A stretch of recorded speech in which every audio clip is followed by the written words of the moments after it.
Okay, so this, I guess, is day two. This is Monday, Labor Day, and I am laboring. This is my Sunday, so I go back to work tomorrow. But I'm gonna get up in the morning and I'm gonna get busy. Uh, so we got a lot of work done. I got most of the welding done on this car. We've got all this tied back in. I've got it ground down. I got the frame rails tied back into the rockers. I touched up that side over there. It was mostly done, but this side I had to do everything. I've got the inner braces put back on. Not real pretty, but they're strong, and you won't be able to see them under the headliner anyway. So, time consuming. I did have some issues with the welder. The wire, for whatever reason, went past the little feeder wheel and then just bound up. I did that twice on me. I don't know. I think I might have had too tight of an arc in it when I was welding. I burned the ever-loving crap out of my finger here, and had a nice little ball of molten steel roll down me and go into my shoe. So I've got a nice little hole in the top of my foot. Oh well, I'm not a welder, people. I don't know what the hell I'm doing. So I'll show you what I did here. The next job I gotta get on, I gotta jack this thing up, pull the front wheels off, and put the calipers on. Then I'll jump around over there, pull the back wheel over there off, and get the brake drum off, and knock those two bad studs out. And I'll get a look at the other ones, and if they look like crap, I'll just go ahead and do them all. If I had another axle shaft with a good bearing, I'd just swap them out. If they were the same. I don't know if the wagon rear end's different than the sedan rear end. I know the brakes are bigger, and I know in a lot of cars, like the Toyotas and some of the Nissans, the wagons had bigger bearings than the sedans, coupes. God, man, that's a lot of metal. So, I think I'm done grinding on this thing. There's a few little spots here I need to touch up just to make sure I don't end up with leaks. I'm not going to put any filler in there. I don't want to give there any chance for rust. What I will do is, etch prime, epoxy prime, paint, let all that cure up, and then put the windshield in. But I'm not going to put any filler in there. If I put filler, it'll be lead, and I don't know what the hell I'm doing with that either, so we won't do that. So right now, I'll show you what I've done. I'm going to jump on the front axle. So, we've got in here, seam sealer is going to go in here and fill in that gap there, and so it'll actually go on the whole thing, so it'll fill in any little pinholes or grinding marks, whatever. Filler we'll use, originally it was lead, and then in later years, at least on American cars, they used like a plastic filler. I'm going to use fiberglass filler, Bondo hair, or something similar, fine strand. Fill that in. I might use a dent puller and pull it back out a little bit first. So like right there, I think I should probably fix, let me see. There we go. Yeah, so right there I should probably touch that up. And there was another spot I saw up here. That one needs to be, I think, ground down a little bit more. It's kind of a little hump. A little hump won't really matter, but I want it to be as low as possible. Yeah, that one right there. That needs to be filled. And then if you remember, there is this corner up here that's pretty rusty. It's why I had to, instead of going off of the factory seam, I had to go up here because it was all rusted out in between. And we ended up with a pretty good sized hole up here. And so I had to use, I had to weld the hole shut. So I need to get in there with the belt sander and get this down flat as much as I can. And then that little spot right there. But yeah, you got basically the same thing going on. So all that's done. A couple spots on the inside I had to do.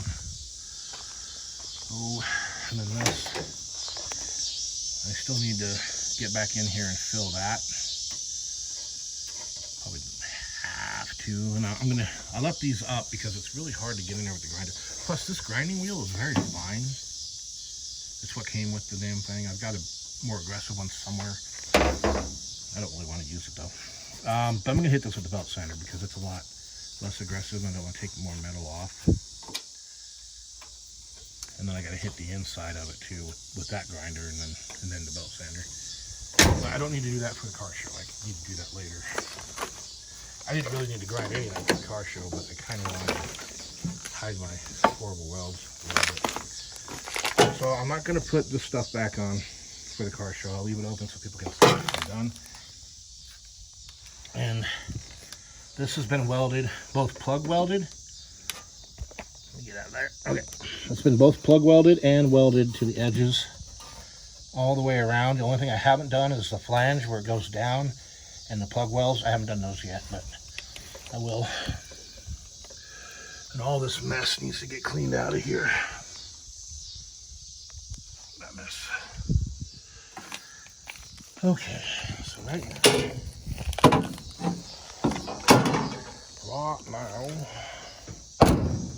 Maybe go hit that with the wire brush and then hit it with some etch primer. I don't know. Keep it from rusting. Oh, I need to jack this thing up. Get my jack stands. Get my jack is over there. And my impact is right around the corner. So I'm going to get started on that. Alrighty. So we are now working on these studs. When this thing sat in the junkyard, there was no wheel on this side. No lug nuts, nothing. So the threads got really, really damaged. I was able to get about halfway through on that one, and these two I was able to get tight. But I don't like the look of them, so they're all leaving. I just, rather than buy new ones at work, I don't really trust the quality of a lot of new stuff anymore. I mean, it's not very good as a parts guy to not have faith in stuff, and it's not, a company thing. The company that I work for, it's not their fault. It's what's available out there for resale, and this stuff is just crap. So I was able to knock these factory ones out of this axle shaft. You see that bearing. What happened was, so a couple, maybe 3 years before we actually got moved out here, we brought Christie's Neon, and I drove the Volvo out here towing the Cricket number 2, the parts Cricket, my second Cricket, the one that I actually cut in half to make this wagon. And we made it to Jackson, and I noticed a bunch of oil on the inside of the wheels. So I was doing a walk around, checking tires, checking air pressures, and this wheel just had all this oil and it was running down and leaking. So I jacked it up, I lifted up on the wheel, and it had a lot of play in it, and it sounded really growly. The opposite side was leaking, but it didn't have any play in it, but it sounded growly. Nothing I could really do about it other than the fact that I had 2 rear axles in the car, and one of them had axle shafts in it.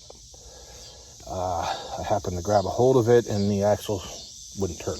The bearings were seized from sitting in Washington and getting moisture in them, and they rusted up. So I told Christy, I said, look, keep an eye on the back of this car. If you see any smoke coming out from the back wheels, honk, blink your lights, call me, let me know. And so that's what we did. We made it. This was Jackson, Wyoming. We made it all the way through Denver, and we were probably halfway between Denver and the Kansas state line. When she called me, I looked in the mirror, I saw a puff of smoke. She said, hey, I see smoke. I said, all right. So I pulled over, jacked it up. I grabbed a hold of the wheel, and when I did, the whole wheel, tire, and axle slid out. Bearing was jumped. And so, I pulled the axle out of the car, and of course the bearings were seized.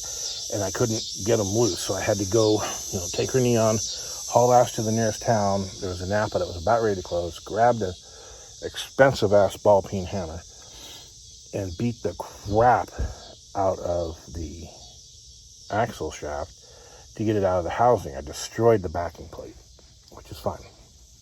And I got it out, popped the seal off of the sealed bearing, got some deep creep WD-40 down in it, and kept working it until the axle would turn, and it turned really well, but the bearings were shot and very grainy. Put it all back together. They were very noisy, but they were tight. And so we went on down the road, and every time I'd stop, I put my hand on the hub and feel to see if it was hot. And when we stopped, like in the morning before we leave, I jack it up and check for play, and it never developed play. It never got hot. Everything was great, and it made it here without any problems. So, this is the axle shaft out of it.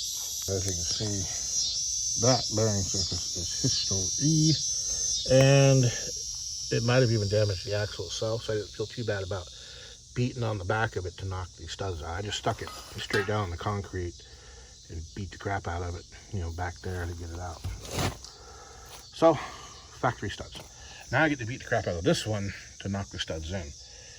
This is the one drum that was seized when I got it, and even now it the brakes are dragging. So let me get that apart. We'll knock those out of there, and then I'll show you how I put them back in. So they actually make a little tool to do this. Now there was just enough room for me to slide that stud out of there, but I'll show you on the next one. Oh, that one's gonna be too thick.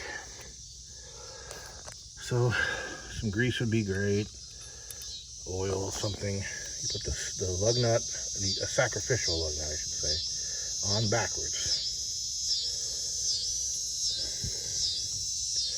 You could potentially pry a little bit, try to line up the splines. Like, when these things are brand new, they don't actually have splines. They kind of cut in there when they tighten up the first time.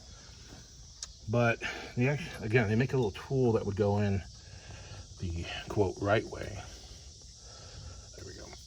So you put the nut on backwards. Remember, this nut's not great, but you put it on backwards, you hit it with the impact, and you go in with it and watch it pull in there. Now, it may pull in real easy, it may pull in hard. If it does, you pull a little bit, you back off, you go again, keep lubricating it, and it'll pull it in there. Or you pull the axle out and you beat them in from behind, or press them is the right way to do it. But again, I've had pretty good luck with this. And there we are. We got that one changed. I'm gonna go work on this one. As you can see, that's bottomed out, but there's enough room in there, just barely enough room that you can kind of cock it sideways and then pull it out. Remember, these ones really aren't horrible. Like that one's bent. Yeah, that one's bent. Anyway, I could run a thread chaser down it and it might be okay. I don't have a thread chaser. Actually, I do, but I don't think it's metric because it's really old. The set is really old. And then you can kind of see where the splines get cut in there. Okay, time for me to do that one, and I'll be back with you when they're done. Okay, I was going to show you here a little bit of what I got going on. I feel like setting up a tripod way down here, so bear with me, please.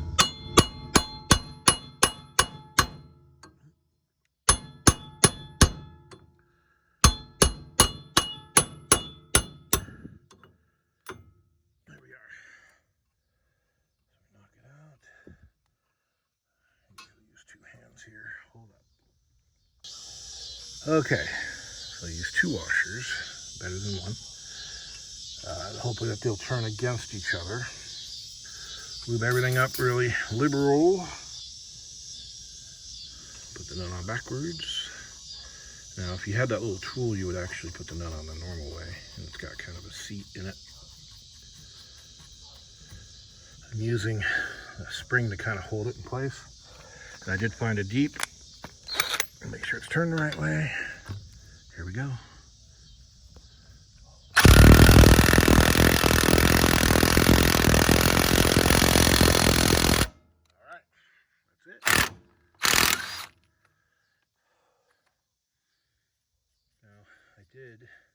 Had to steal a lug nut from the front.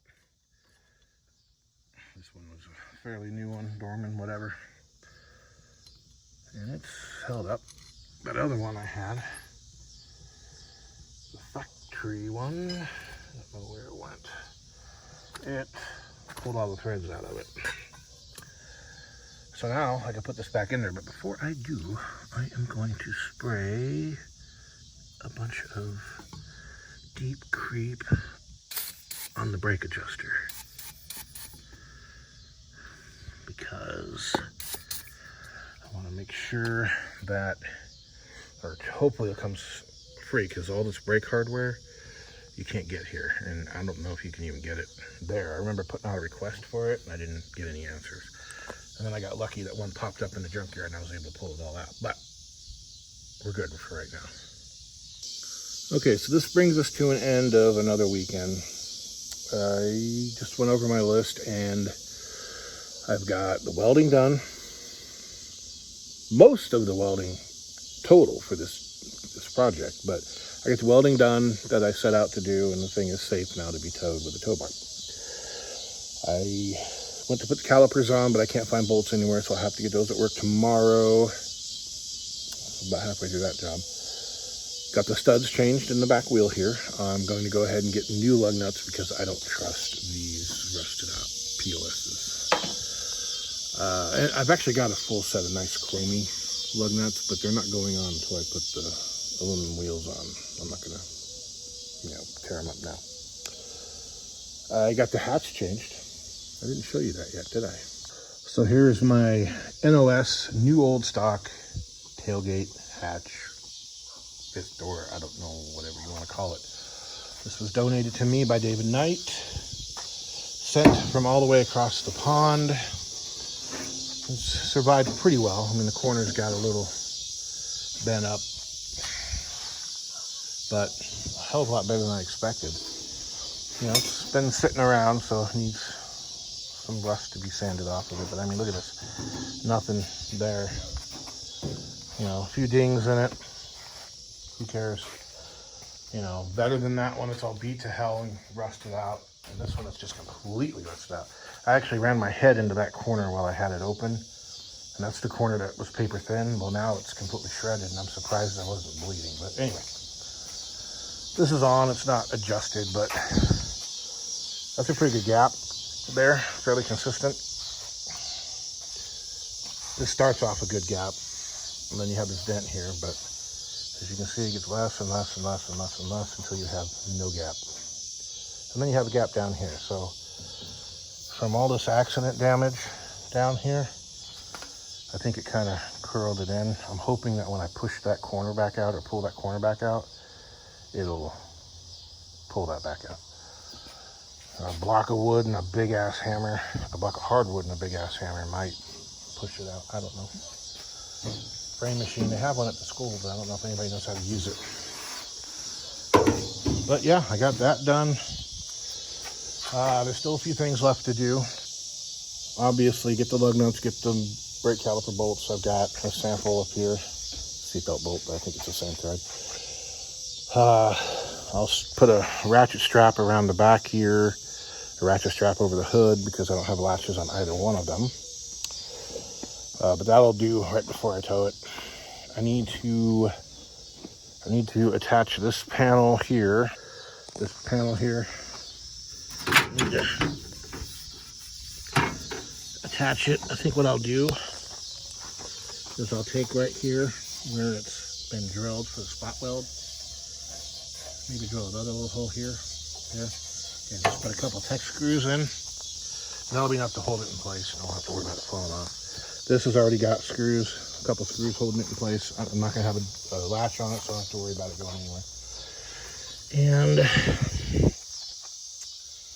what else? I got to fix this tow bar wiring and get the magnet lights mounted someplace. They like to fall off, so I'm not sure where they're going to end up going. Frankly, I don't think I'd get in any trouble. There's only a couple highway patrols between here and there, and I know them both, so they're kind of friends of mine. Although I'm not one of those people that's going to be like, oh, my buddy won't pull me over, No, I'm still going to, be on the upside of the law. Yeah, need to get the magnet lights mounted. They're not going to fit in there, but I don't know. I'll put them someplace. somewhere. I gotta mount them upside down in here. Something. I gotta be on the upside of the log, even if I do have friends who are in law enforcement. Yeah, I think that's it. Maybe I just gotta get underneath it and make sure any wires and hoses and stuff aren't dragging. Clean it out, blow it out. I'm not gonna wash it out. I don't want water in there until this thing's pretty well done. But anyway, that I can do a lot of that stuff in the morning before work. Like I can get the bolts in the fenders and stuff. I can put the tech screws in the front. I can do that kind of stuff in the mornings. Especially if I can drag my lazy butt out of bed. You know, like Puddin says, sitting on your ass won't finish your projects, but man, it's so hard to get going sometimes. Yeah, I can get all that stuff done either tomorrow morning or the next morning. I do want to get some etch primer up here. I want to hit that with the Scotch-Brite and then put some etch primer on it just to keep it from rusting. And you know what? I forgot to hit that with the grinder because I got a pretty good tit coming off of there. Yeah, I need to. It's probably hitting the door. Nope. Anyway, hell with it. I don't have to worry about that. Yeah, I think that's it. Okay, so I'm calling it a day. I'll be out in the morning to, you know, get some little things done. Put some of the stuff away right here. I need to put the windows and the window gaskets in there. I'll just put them on the flattest part of the floor I can find. Keep them out of the sun because, you know, there's not a lot of sun in Great Britain apparently. That's the only reason why these things are still pliable. I can get the screws in the fenders. I can get the tech screws in that lower valance panel. I can probably, you know, I can put away all my tools and start grabbing some things out of the inside here. Little things. And then Wednesday I will get real busy on it in the morning.